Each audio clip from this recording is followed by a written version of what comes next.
masjidnya udah mau rubuh, udah mau tumbang. Terus saya ajukan ke Cagar Budaya. Cagar Budaya menjawab, kita nggak punya uang, Pak. Sampai sekarang alhamdulillah masih bisa kita lihat makam-makam yang masih terjaga dan terawat dengan baik. Jadi ada makam dari para pendiri Masjid Angke itu sendiri, kemudian juga ada makam dari keturunan-keturunan Jayakarta kedua, yaitu keluarga besar Pangeran Tubagus Angke.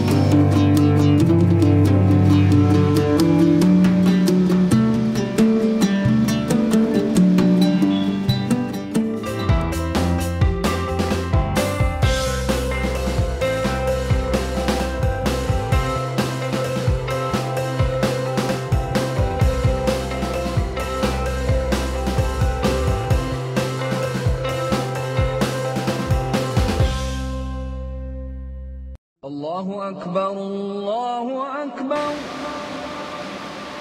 Allahu Akbar, Allah.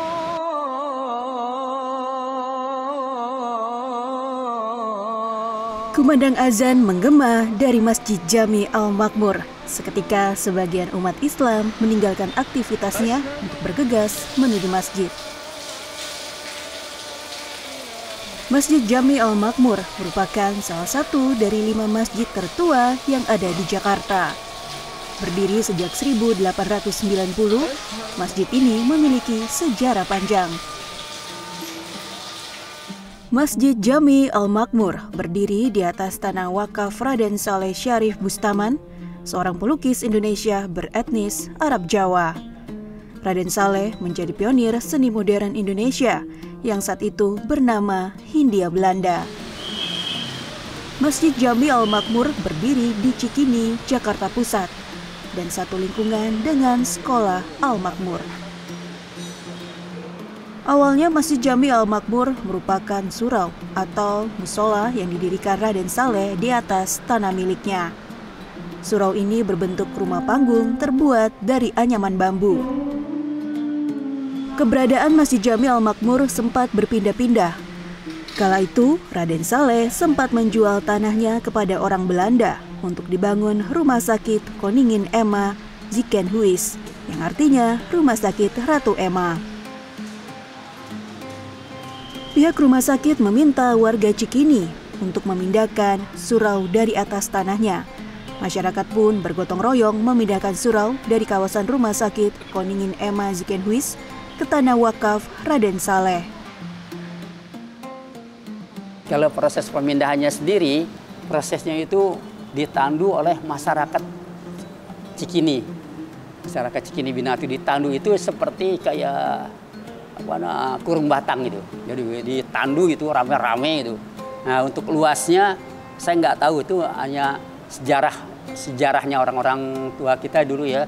Bilang sejarahnya itu dilingkari oleh bilik-bilik, jadi terdiri dari bambu dan bilik-bilik.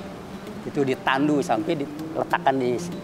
Nah, pada waktu ini tanah areal ini masih banyak pohon-pohonan liar gitu. Jadi ditaruhlah, diletakkan sebelah kanan daripada sekarang masjid sebelah kiri ini.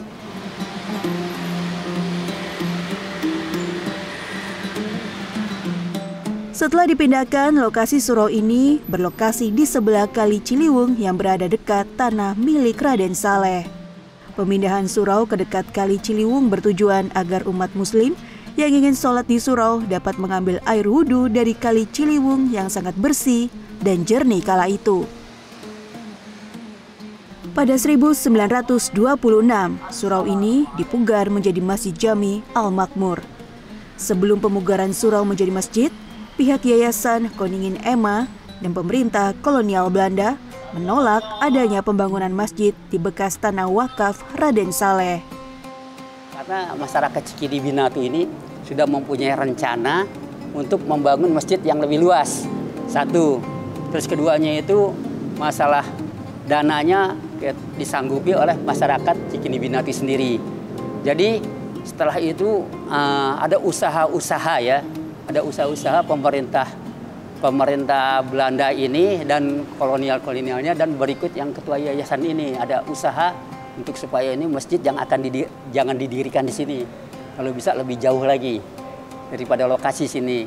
karena di sini didirikan Dewan Gereja.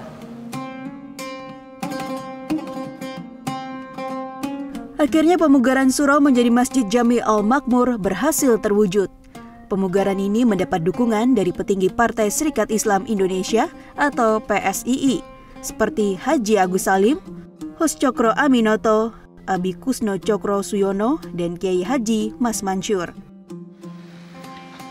Pemugaran masjid rampung pada 1936.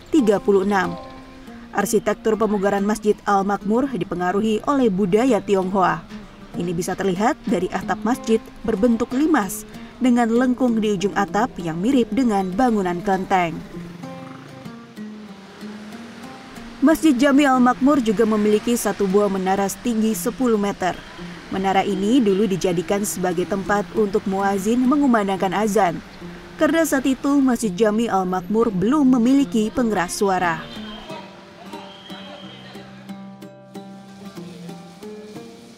Di masjid ini juga terdapat simbol Partai Serikat Islam Indonesia yang menjadi ciri khas Masjid Jami Al-Makmur. Di dalam masjid juga terdapat tiang penyangga sebanyak 8 buah.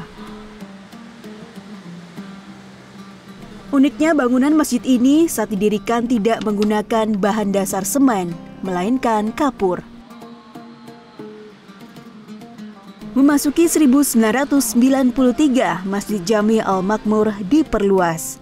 Satu bangunan masjid berdiri di belakang Masjid Utama Jami Al-Makmur.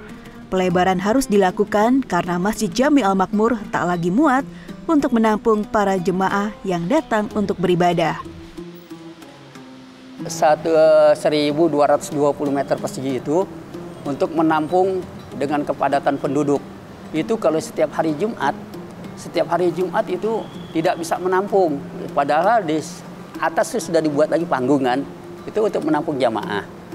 Jadi pada tahun 60-an itu ya, tahun 60-an tuh berkembangnya penduduk, itu yang namanya sholat Jumat itu sampai setengah jalan dipakai.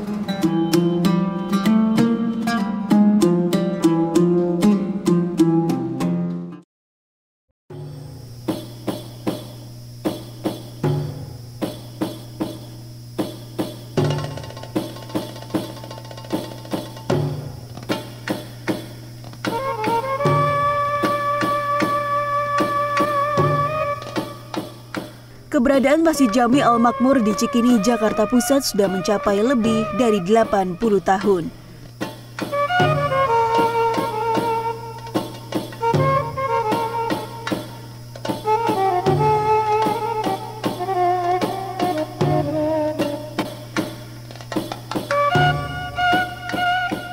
Saat ini Masjid Jami Al-Makmur masuk dalam bangunan cagar budaya.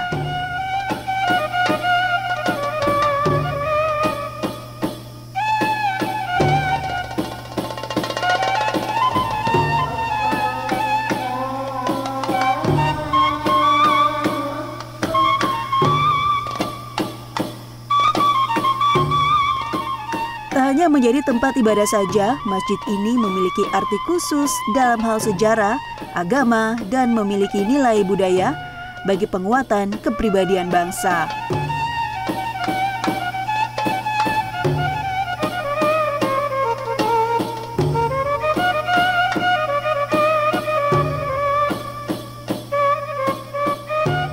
Dengan status cagar budaya yang telah melekat dengan bangunan, pengurus Masjid Jami Al-Makmur tidak dapat merubah bentuk, warna, dan mengganti elemen bangunan tanpa seizin pihak cagar budaya.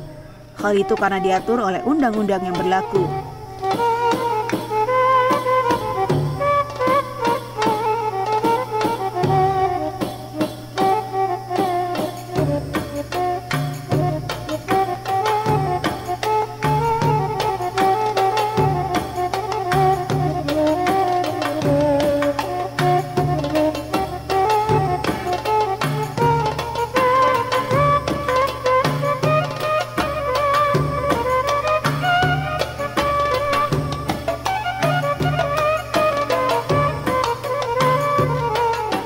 Sebelumnya, pengurus masjid sempat menolak pencanangan cagar budaya Masjid Jami Al-Makmur.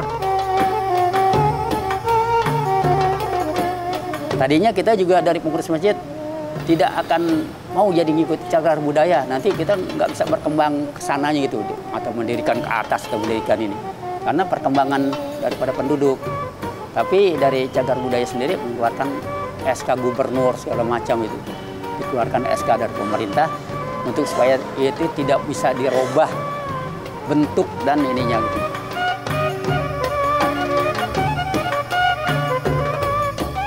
Mereka akhirnya menerima status cagar budaya masjid ini setelah dikeluarkannya surat keputusan gubernur tentang bangunan cagar budaya.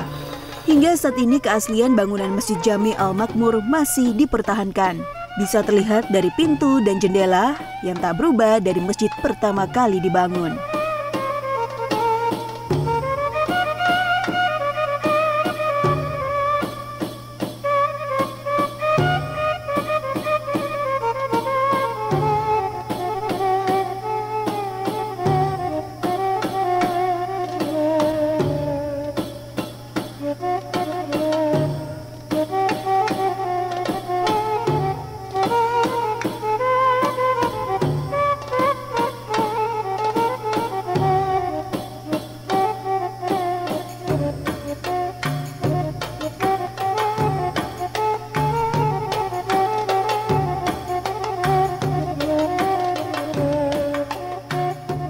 Masjid yang berdiri di atas tanah wakaf Sang Maestro Raden Saleh ini pada 1989 hampir roboh karena kayu penyangga plafon lapuk dimakan usia. Namun pengurus masjid kesulitan saat berkoordinasi dengan pihak cagar budaya untuk mengganti plafon yang telah dimakan usia. Itu masjidnya udah mau rubuh, udah mau tumbang. Terus saya ajukan ke cagar budaya. Cagar budaya menjawab, kita nggak punya uang, Pak. Alasannya apa? Tadinya nggak punya. Dulu kan Bapak tahun sekian sudah kita beri katanya untuk renovasi besar-besaran. Kok sekarang kok rusak lagi? Terus saya bilang, loh, yang bikin rusak siapa? Saya nggak, ini kan tanah alam, saya bilang gitu. Tanah daripada rayap. Terus dia bilang, ya nanti sabar aja dulu. Itu udah mau rubuh, saya nggak tanggung jawab masalah itu. Jadi beliau sana dari cagar budaya sendiri bilang kalau bisa ditunjang ditunjang dulu supaya jangan itu rubuh.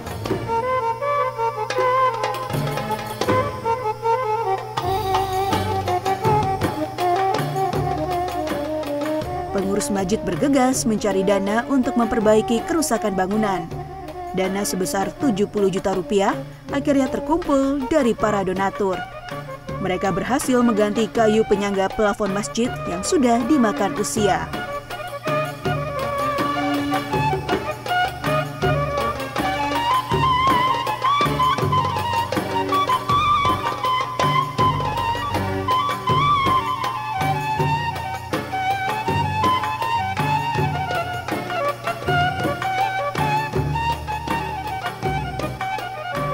Memiliki status cagar budaya, masjid bersejarah ini masih dapat digunakan untuk beribadah oleh umat muslim. Bahkan saat memasuki bulan suci Ramadan, masjid ini menggelar berbagai kegiatan keagamaan. Seperti menyiapkan takjil, menggelar salat tarawih, serta menggelar iktikaf di 10 malam terakhir.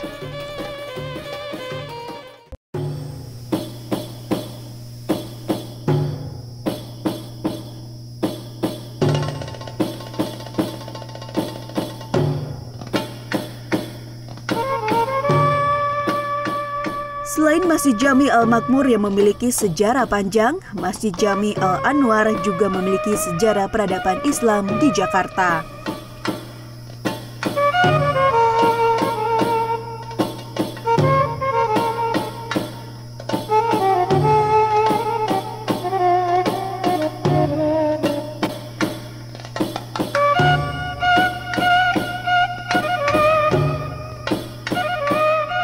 Masjid yang berdiri di tengah permukiman warga juga dikenal sebagai Masjid Angke.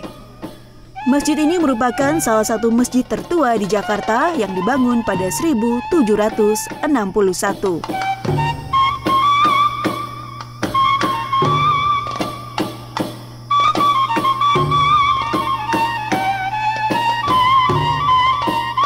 Dahulu masjid ini dijadikan tempat penyebar luasan Islam di Batavia, nama DKI Jakarta kala itu. Masjid ini juga menjadi benteng tersembunyi dalam menyusun strategi melawan Belanda. Masjid Angke menyimpan gejolak perjuangan untuk mempertahankan kemerdekaan Indonesia.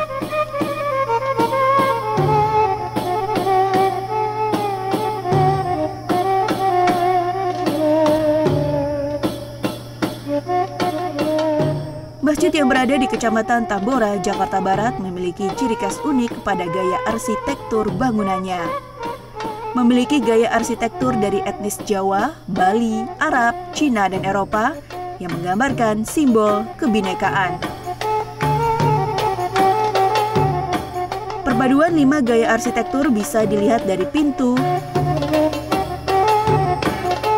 jendela, pilar,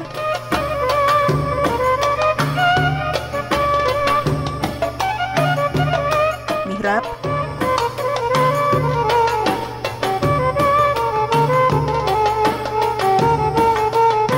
hingga atap masjid.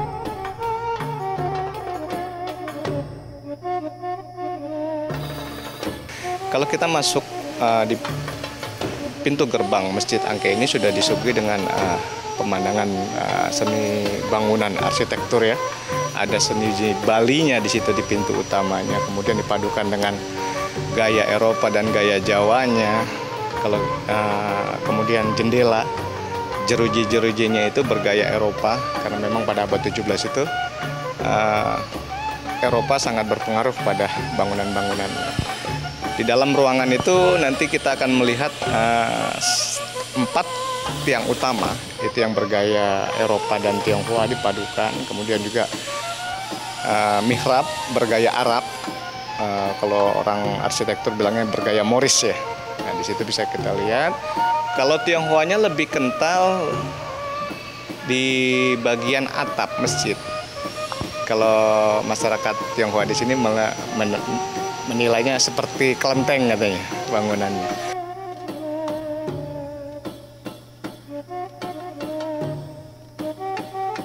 Keunikan gaya arsitektur Masjid Angke ini juga menggambarkan kerukunan multikultural yang hidup damai, rukun, dan penuh toleransi tinggi antar umat beragama.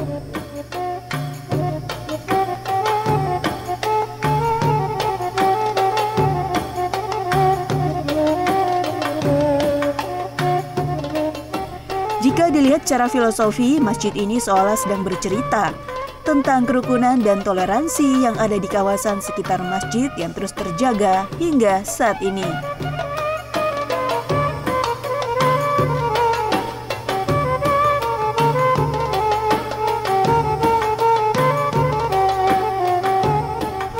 Masjid yang berdiri di atas tanah 400 meter dengan ukuran 15 kali 15 meter ini diarsiteki oleh Muslim Tionghoa yang dikenal dengan Syekh Leong Tan. Arsitek inilah yang meramu seni-seni arsitektur ke dalam Masjid Angke.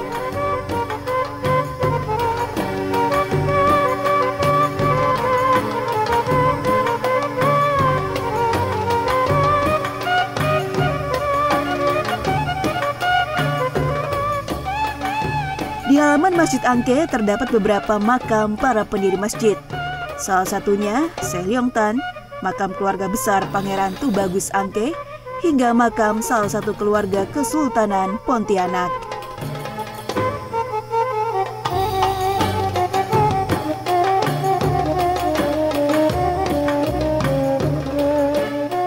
Makam-makam ini ramai dikunjungi oleh peziarah dari berbagai daerah.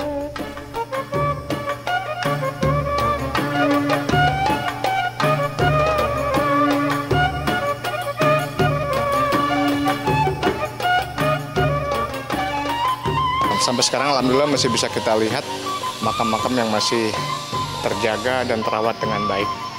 Jadi ada makam dari para pendiri Masjid Angke itu sendiri, kemudian juga ada makam dari keturunan-keturunan Jayakarta kedua, yaitu keluarga besar Pangeran Tubagus Angke. Bahkan ada di makam sebelah timur itu seorang keluarga salah satu keluarga dari Kesultanan Pontianak, Kesultanan Qadariyah. Ada makamnya Syarif Hamid Al-Qadri.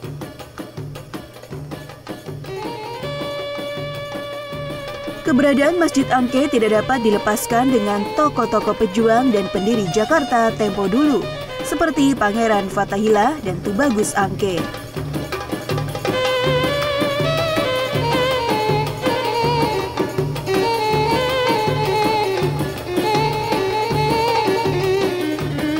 Hingga kini, Masjid Angke masih mempertahankan keaslian bangunannya. Untuk melestarikannya, Masjid Angke juga telah ditetapkan sebagai cagar budaya pada 1993.